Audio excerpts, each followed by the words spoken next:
Hey everybody, I'm Bobbie and welcome back to my channel.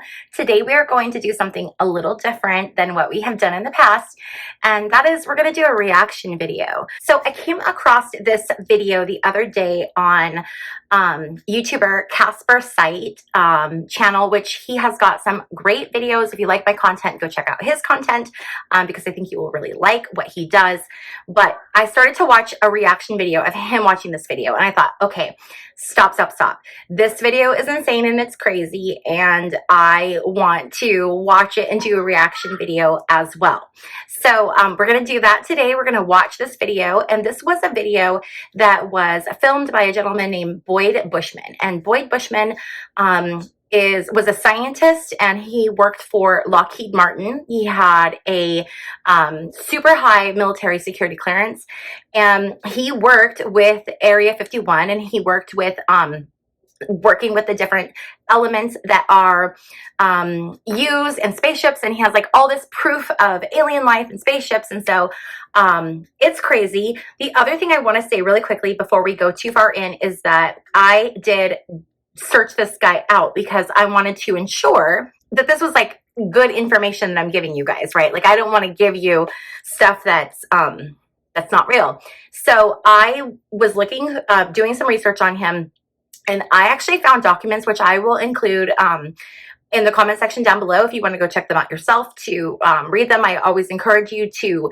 do your own research. But this gentleman, he's legit. He checks out. So I found legal paperwork where he actually sued Lockheed Martin, his former employer, and in that documentation, in those in what was released, it verifies his security clearance. It verifies the number of patents, and that he was an employee of Lockheed Martin. So this is really verifiable, and this stuff, you guys, is a trip. So let's hang out. Let's watch this video, and let's see what you all think. Let's jump in. Okay, so we are going to jump into this Boyd Bushman documentary by Boyd Bushman. Here we go. My name is Boyd Bushman. I'm a senior scientist from Lockheed Martin. Okay, so right off, you can tell, like, look at this man. He's dressed very nice. He has, like, you can tell that he's legit. Like, look at his suit. He's dressed all, like, fancy. He wants to have that credibility. And he starts off talking about working for Lockheed Martin, which we have been able to verify. I have 27 patents. Approximately 13 years ago, I ran across a person who had been given a job by Dr. Teller. Okay, so he's talking about Dr. Teller. That is the scientist who worked with Oppenheimer, and I believe Dr. Teller is the one who discovered like the theory of the super bomb or the H bomb, the hydrogen bomb. But it was somebody else who actually designed the bomb itself. But it was Teller who came up with the idea for the hydrogen bomb. So it's cool. He worked for Teller. Dr. Teller was Oppenheimer's right-hand man, and even after Oppenheimer was thrown out of Area 51, Dr. Teller stayed there and was in charge of several programs. The person that I contact 2 to 3 times per month is the head of that program now. And they continually update me on everything they possibly can. I do have a top secret clearance.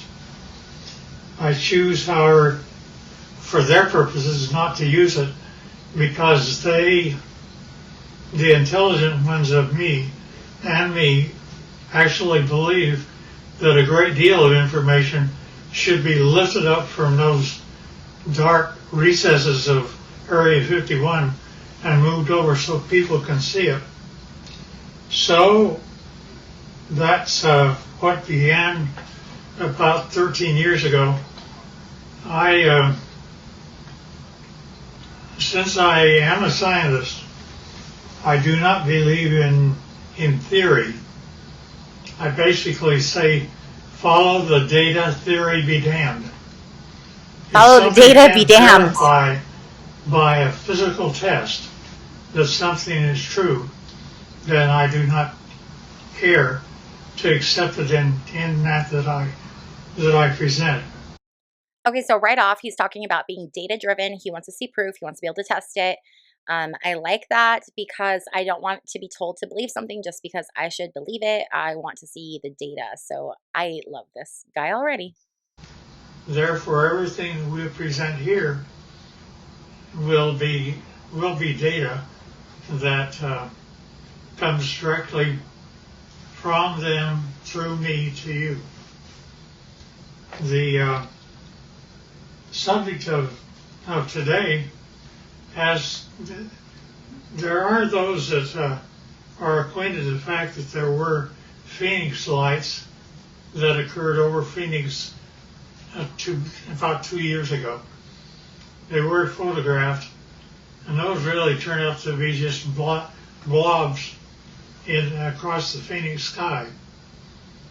It turned out to be that a very dear friend of mine took his wife up a mountain on Valentine's Day, and they took a photograph of Tucson. Turned out to be, when they developed the film, there were a total of 5 UFOs across Tucson proper. And this is Tucson as they saw it. Can you get that? So here's the picture of Tucson as he had it. Then, as he developed further, notice that there are 5 very distinct UFOs along the top of the mountain. Mm-hmm. Okay, do you guys see that? Oh, you can kind of see it here in the picture. Okay, let's keep going. This is crazy. Mm-hmm. One of them is even canted a bit, about 45 degrees. Now, the person that took the film said that he had a mothership underneath and one up high. This shows the high one. Mm-hmm. I don't know if I know that I can buy the ship. My name is Scott Faree. I live in Vail, Arizona. A friend of mine who manages a nonprofit in Tucson asked me to take some photos for him for his website. And he was looking for a sunrise picture of kind of the skyline of downtown Tucson.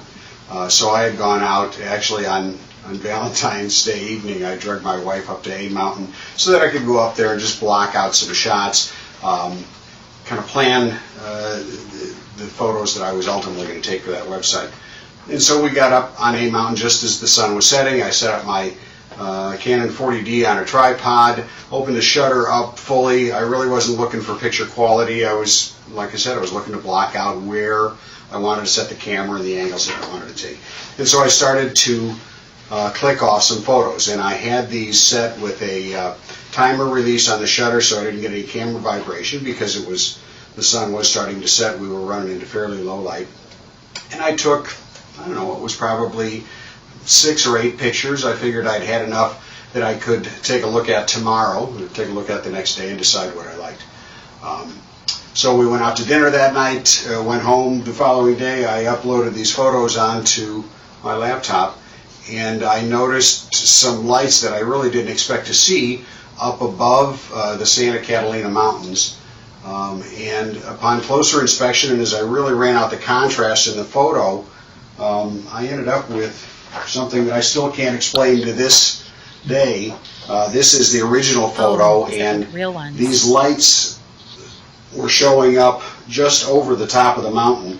I took a second photo probably 5 or 6 seconds later, as long as it would have taken for me to reset the timer. And in fact, this group of lights was in a much more narrow band, and now about well, I don't know, I can't really say distance-wise, but they'd moved quite a ways from where that original grouping had taken place. So I still have no explanation for the camera, or for the pictures.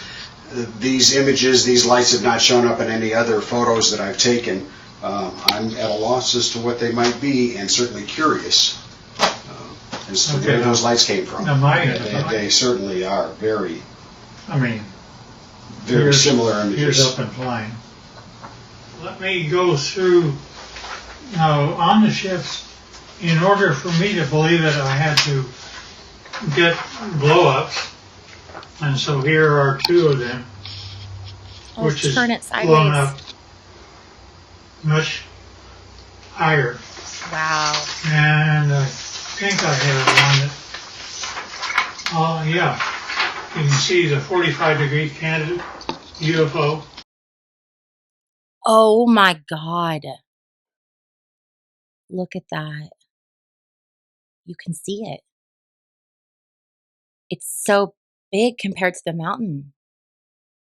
Now see, the only reason that I bought everything that he said is because my people have been feeding me for 13 years pictures, not only pictures of just plain pictures, but I gave them assignments. He gave them assignments. Being a senior scientist. Being a senior And scientist. they got a picture of up close and personal. That's kind of hard to see. I mean, I guess that kind of looks like one. But let's see if there's something. This is a UFO which is ready to take off, and it is very up close.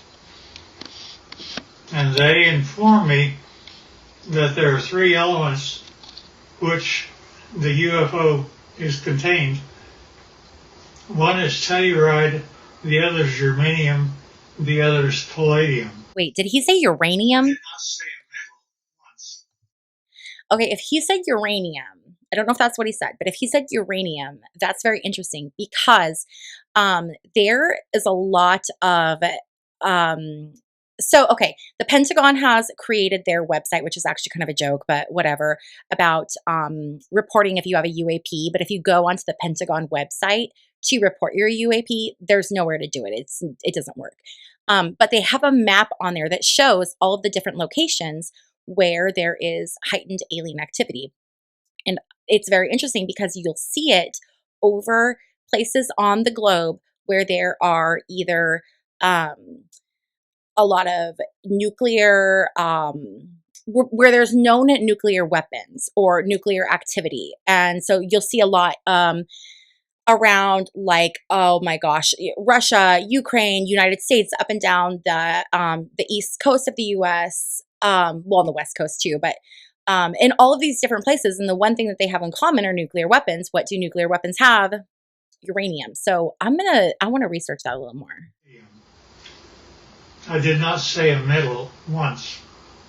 And not only that, but the things pick up and fly using anti-gravity. Now, that's one picture. Here's another picture. In this, whoa. It like literally almost looks like there's someone in there. Oh my God. I wish that they would zoom in on these so that we could see them closer. in this case, the UFO is not turned on, ready to fly. Therefore, it only shows on the upper part of it. And generally, it's white on the underside when power is applied. Why wouldn't they have better pictures though? Here's also another of the same order. Now these UFOs are 38 feet in diameter, and it was rather surprising to me, since I actually physically gave them my camera. They took this picture as a UFO was departing. Within one flick of my camera, they got 3 UFOs. That's real. And yeah, we Okay. don't know why either. That's And also, crazy. when UFOs come in, they like we have a heads-up display for our pilots. They do too. This is what their pilots see in order to tell them how to come to Area 51 and land. What is it? And not only that, they can go to a vertical hole in a mountain over 51 and go down a shaft. Okay, here's a question I have. Is he talking about aliens are flying these ships, or we are flying the ships? Because we know they just released the Kona Blue papers and they're trying to say that they had a program where they were reverse engineering alien craft. However, they shut the program down because they never found craft to reverse engineer. But why would you start a program for something that you've never found? That makes no sense. So clearly, I think everybody knows that that alien craft have been found and have been reverse engineered. But my question is these people he's talking about how the UFO or UAP or the ship, the craft, whatever, can go into a vertical hold and then come down through Area 51. Who's piloting these? Is he talking about people piloting these, or is he talking about something else piloting these? Because I want to know that. They don't have wheels. They don't have anything like that. I can't They see take off this. by going up straight, and then not only that, but they travel extremely rapidly. Their home planet is Quintonia, which is 68 light years from us. They, to my surprise, when I asked them how fast they take to get from that, it should be 68,000 years to make it according to Einstein. But they're able to make it to us in 45 years. So I gave them an assignment. Okay, no, at the bottom of the screen it says 45 minutes, not years. So they're saying that they can travel 68 light years, which is 68,000 miles, in 45 minutes. That's crazy. To photograph the planets from space as they were coming back. And they did that.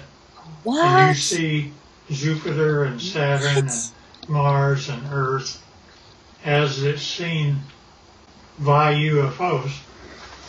And here's another. Oh my God. That looks like a freaking spaceship. Wow, okay. We aren't going through motherships or anything like that. Nevertheless, those are the UFOs. Now, when they actually get powered up and actually start traveling, it turns like this. It gets blurry. You do not hear sound. They're up. They travel like that. They look like that, and they travel extremely rapidly. Now, the question is who are they? Who are they? Here's Yes. another one that's, you see the bottom, how it's all white? It's turned on. Here's also the bottom turned on. Strangely enough, I asked them to take pictures of the power unit on the bottom, up close and personal. They gave me this. I don't know what this means. That's when my camera actually looks into the power center of the UFO. Now, I asked them to tell me about who was flying these things. Yes, who's flying them? He therefore said, fine, they're approximately 5 feet, 4.5 to 5 feet tall. What the F? They had one or two of them Oh my God. around that were 230 years old. 230 years And old? we have a total of at least 18 that exist and operate with our facility as Teller set it up. Okay. He's saying that Teller set up and there's 18 of those creatures working with the government. Okay. Oh my God. Now notice the eyes are different, nose are different, but they do have 5 fingers, 5 toes, 2 eyes, and rather strangely enough, I asked him how they communicate. He says, well, it's like this, Boyd. You all of a sudden have a question in your mind. You walk into a room with one of them, and all of a sudden you find yourself giving the answer to your question in your own voice. They're able to use your own voice by telepathy to talk to you. And I said, fine. I said fine. Now that's how they I said look fine. front. But when you turn around and look at the back, it's like that. Mm. Now notice that they have 3 backbones. They're actually cartilage. Nevertheless, it's a much more efficient system as ours. They also have 3 ribs in their system rather than more. This is also the back side of an alien. Here's a 45-degree look. Oh my gosh. And here's the back of the head. Notice the veins and no hair. And now when we talk about aliens, I pushed the issue and he said, Oh my gosh. Is this a dead one or an alive one? This kind of looks like that one that they show that was like, there was like a 5-inch or like a really small alien, that body carcass, whatever that they were saying, but it was like really tiny. But I'm wondering if that would be like a baby size one of these. well, there's kind of 2 groups of aliens. He divided them, they divide them into 2 groups. One group he calls, it's like you have a ranch. And you have a ranch and you find that one group are your wranglers that know how to wrangle your cattle. There are others are rustlers, ones that steal your cattle. And indeed, that the 2 groups do act differently. To the ones that are wranglers are much more friendly and have a better relationship with us. Here's the other side of the alien too.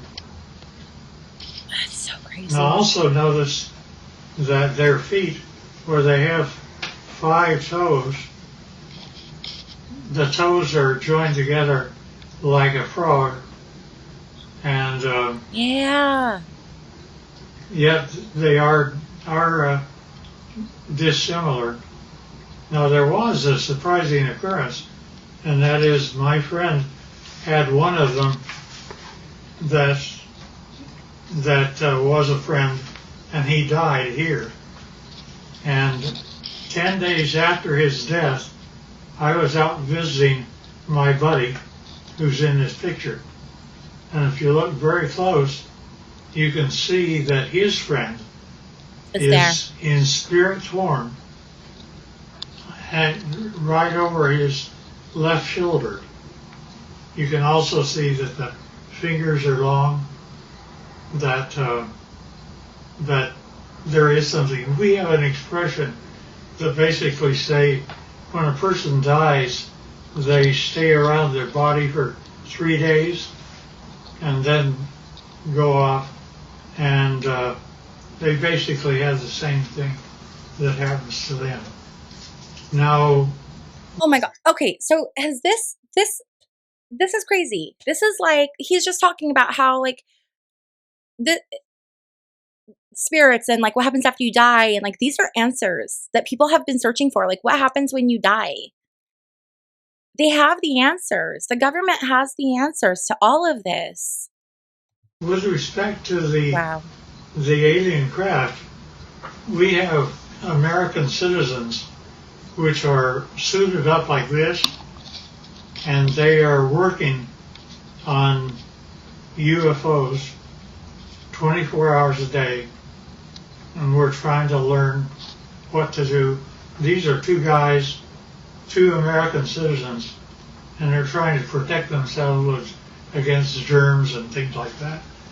And here's another view. Oh, yeah. They're in like spacesuits almost. And here's another one. There's an upper part of a UFO and a lower part of a UFO.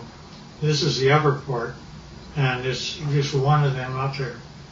They have, generally we give them suspenders so that if they start floating, they don't have gravity on the inside. Somebody can grab them and float them over to the side. They don't have gravity inside. Is the home planet that they come from, which they call Quintonia. Now notice that the hand, that's an alien hand. Notice that It looks like a human hand. that the fingers are longer than ours by quite a bit, about 30% longer, and that's just the way they're put together. Okay, I want to know if this guy's an alien because look at how long his fingers are. His fingers are 30% longer. At any rate, Look at that. At any rate. I love how he's just like so cash about it. this process that introduced me directly or indirectly to Dr. Teller's work with the group that still is in charge of Area 51 and equivalent. Turned out to be a doctor, very, very fine gentleman. And I was carrying on a conversation with him. He saw how the subject was going, so he simply said, well, you need to know what I did one day. And I said, okay. He said, I was in the process of doctoring a pilot who was a test pilot, a Navy test pilot for the United States government. It's always the freaking And it Navy. was 1947. Said he began, I don't know if it's a drug I had him on or what was occurring. Did he just say, I don't know if it was the drug I had him on? Okay, so we all know about MK Ultra, right? If you don't know about MK Ultra, let me know, drop a comment down below and we'll do a video on it. We'll probably do a video on it anyway. But this guy literally said, I don't know if it was the drugs I had him on. What the heck? Here, I want to go back. And it was 1947. Said he began, I don't know if it's a drug I had him on or what was occurring, but he basically told me that the radar group, had found a blip out over New Mexico, and that they would like to assign me to go out and check it out. So he said, fine, I'll do that. And he got the fastest airplane that existed then, which was propeller at the time. And it was fully armed and all the rest of those things. Nevertheless, he was out flying and he found the item, and he immediately communicated back, and he said, I wish authority, first of all, I want you to tell me, are there any other airplanes flying? Are there commercial or anything else around other than he and I? Said, just the two of you. And he said, fine. Second thing I want to know is, do I have authority to shoot it down? They said, why do you want authority to shoot it down? He says, because I am flying the fastest thing that the United States can make, and he's beginning to leave me. Therefore, I know he's either a friend or an enemy, and if he's leaving me, he's an enemy. Therefore, I wish authority to shoot it down. The commander said, fine. He granted him authority. He pulled in. He shot him down. He came down. He flew past and saw that there was a road on the one side of a fence area. He came down and landed his airplane.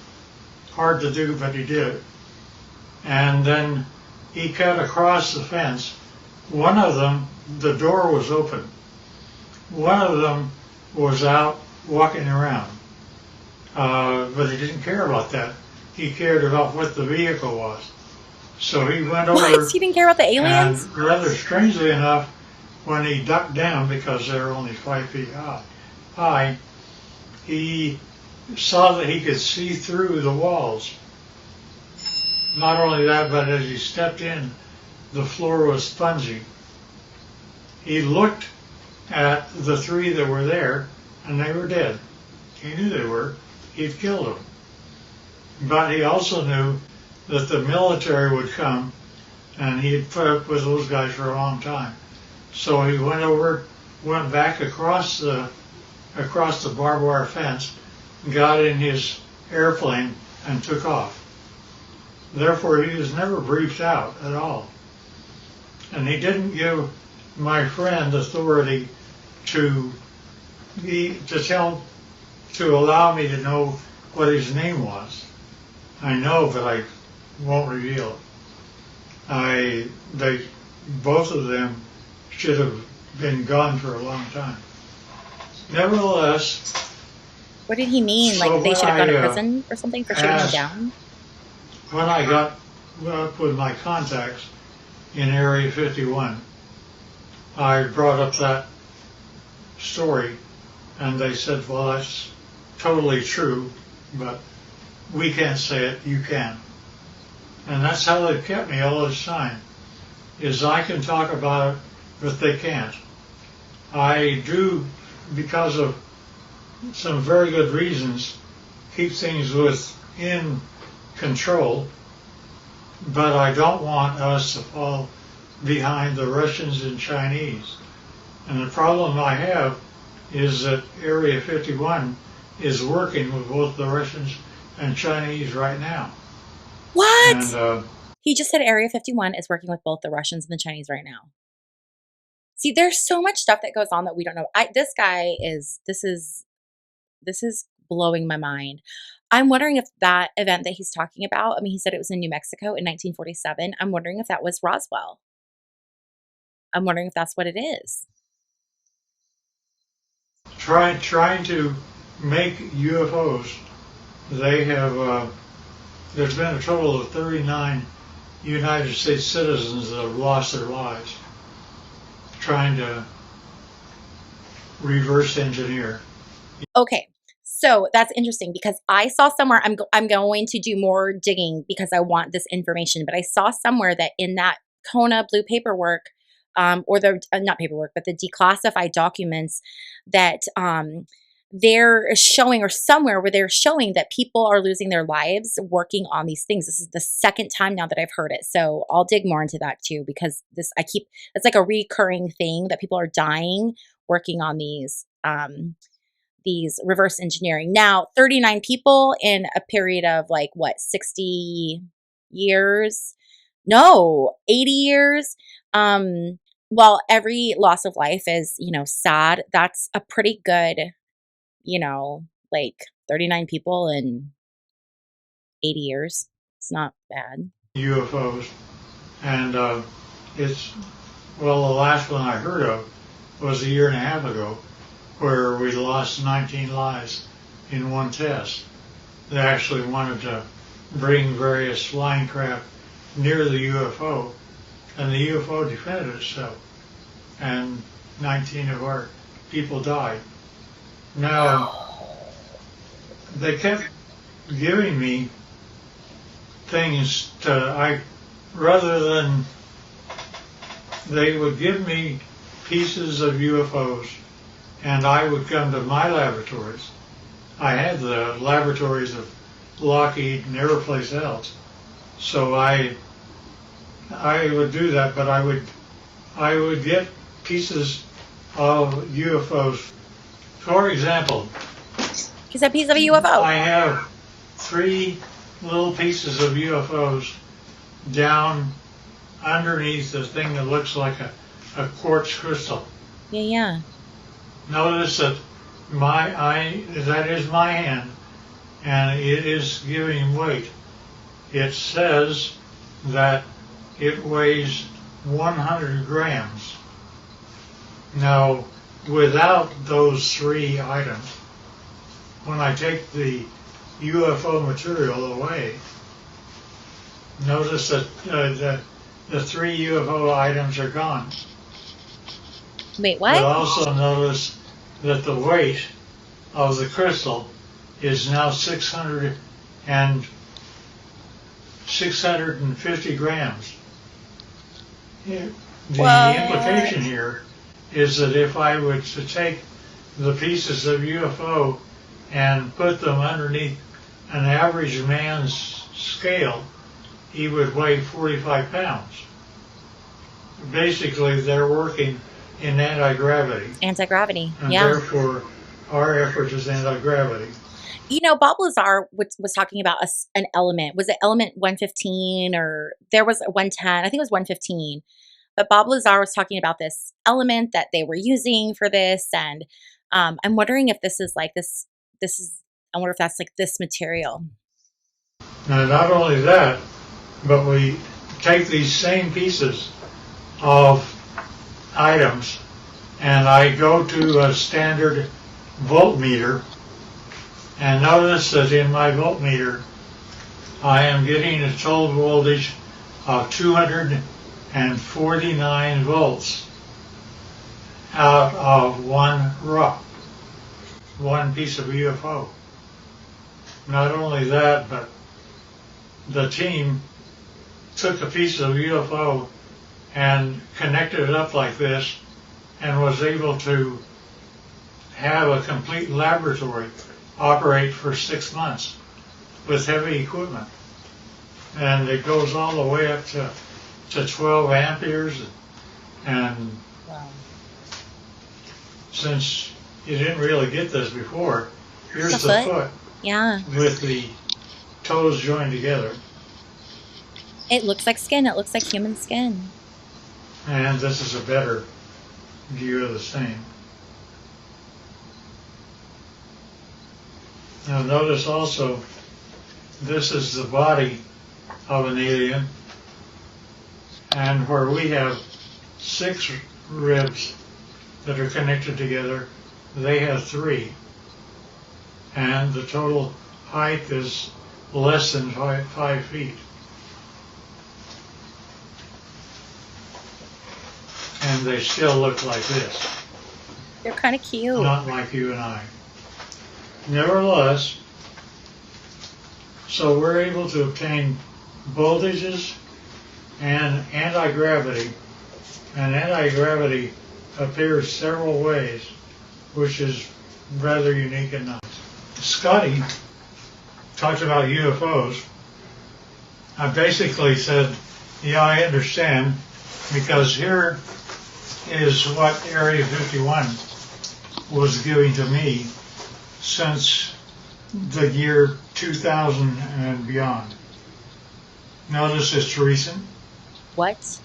And we have one triangle, then we have 1, 2, 3, 4, 5, and we have one that's 150 feet across, if not larger.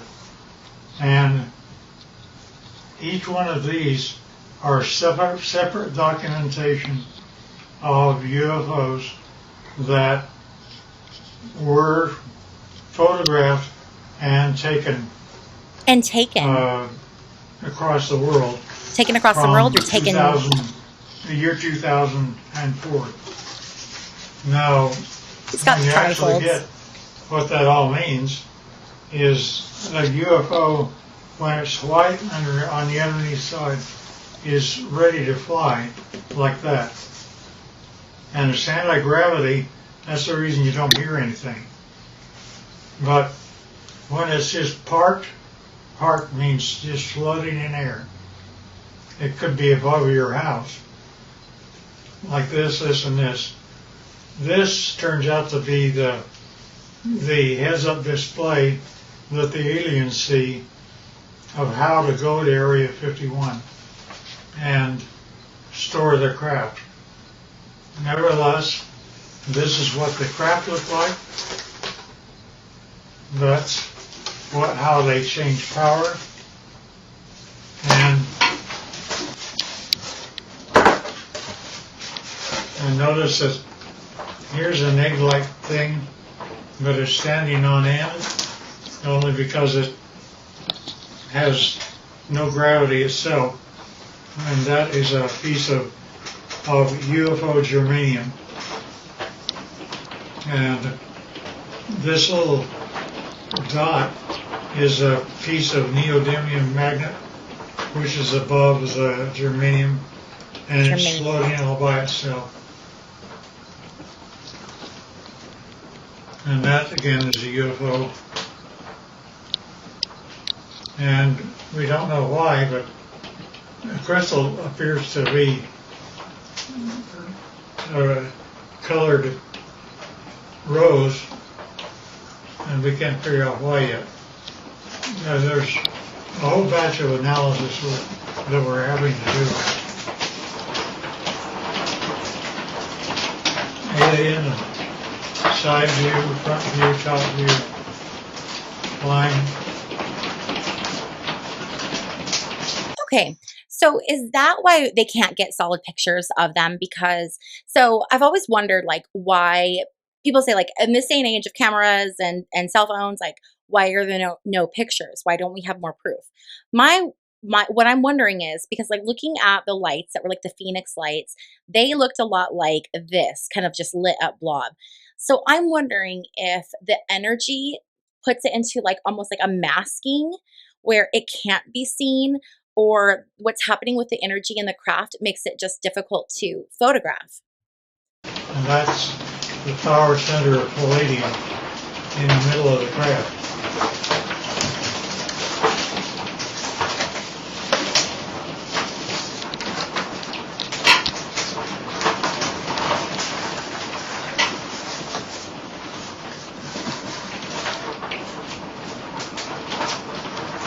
In case I missed anything. Wow. Oh, here. He passed away in 2014. So he passed away 10 years ago, and I'm just not finding this video. Wow. So what do you guys think? Are you convinced that aliens exist, or do you think that this guy is a fraud? Personally, I'm pretty convinced that this seems pretty legit, but I want to know what you guys think. So please be sure to leave your comments down below. Also, if you have not already subscribed to my channel, please don't forget to hit the subscribe button on your way out. If you like this kind of content, reaction videos, things about aliens, weird history, stuff that is being kept from us, give this video a thumbs up, and I will continue to make more content like this. And I want to thank you so much for joining me, and I will see you guys in my next video. Bye.